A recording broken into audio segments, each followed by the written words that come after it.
दोस्तों आज की वीडियो में बताने वाला हूँ 8 अप्रैल 2022 से करंट अफेयर से रिलेटेड इंपोर्टेंट प्रश्न। तो प्लीज़ इस वीडियो को अंत तक जरूर देखिए। तो चलिए वीडियो को शुरू करते हैं।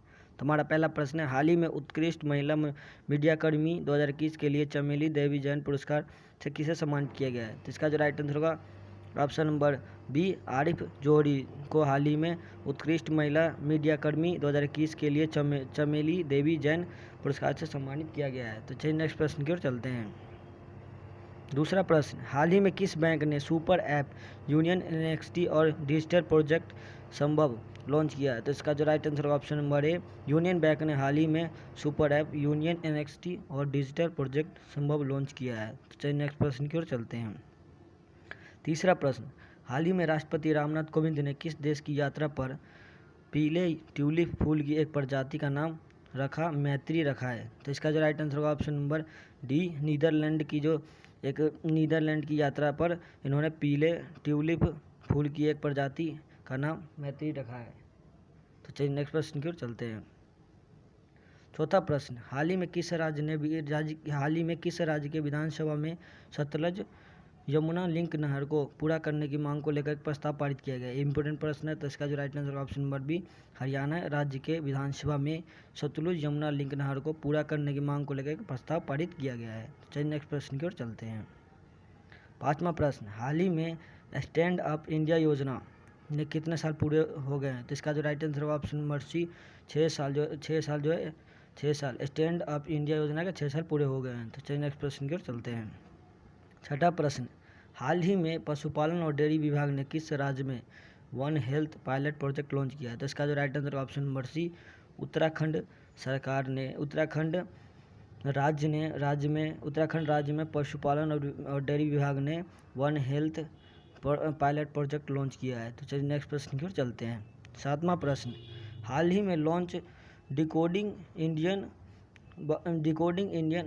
बाबूडोम नामक पुस्तक के लेखक कौन है? तो इसका जो right answer option number C, Ashwani Srivastava, जिन्होंने हाल ही में डिकोडिंग इंडियन बाबूडोम नामक पुस्तक लिखा है। तो चलिए नेक्स्ट प्रश्न की ओर चलते हैं। आठवां प्रश्न, हाल ही में केंद्रीय वाणिज्य उद्योग मंत्री पीयूष गोयल किस देश की 3 दिवसीय यात्रा के लिए रवाना हुए? इंपोर्टेंट प्रश्न है। तो इसका जो right answer option number D, Australia के लिए हाल ही में जो केंद्रीय वाणिज्य उद्योग मंत्री है पीयूष गोयल, उन्होंने ऑस्ट्रेलिया के 3 दिवसीय यात्रा के लिए रवाना हुए हैं। तो चलिए नेक्स्ट प्रश्न की ओर चलते हैं। नौवां प्रश्न, हाल ही में विश्व स्वास्थ्य दिवस 2022 कब मनाया गया है? तो इसका जो राइट आंसर होगा ऑप्शन नंबर बी, 7 अप्रैल को हाल ही में विश्व स्वास्थ्य दिवस 2022 मनाया गया है। तो चलिए नेक्स्ट प्रश्न की ओर चलते हैं।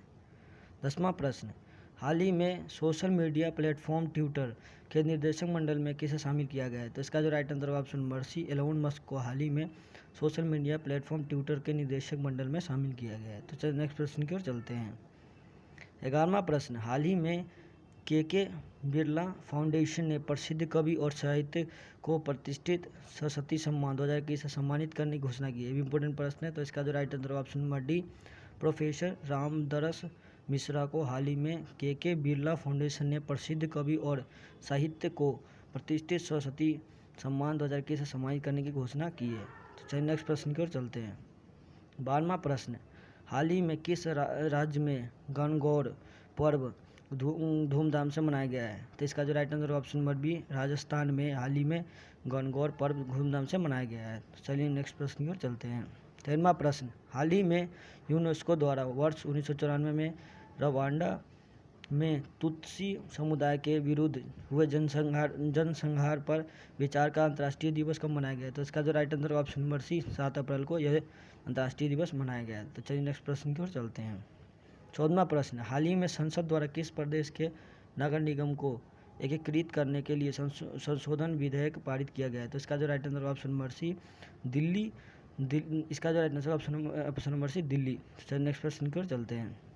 15वां प्रश्न और आखिरी प्रश्न, हाल ही में डीसीबी बैंक के एमडी और सीईओ के रूप में आरबीआई ने किसकी पुनर्नियुक्ति की है? तो ये भी इम्पोर्टेंट प्रश्न है। तो इसका जो right answer option number D, Murali Natarajan को हाल ही में डीसीबी बैंक के एमडी और सीईओ के रूप में आरबीआई ने इन्हें पुनर्नियुक्ति की है। तो अगर आपको वीडियो अच्छी लगे तो प्लीज़ हमारे चैनल सब्सक्राइब करें, बेल आइकन जरूर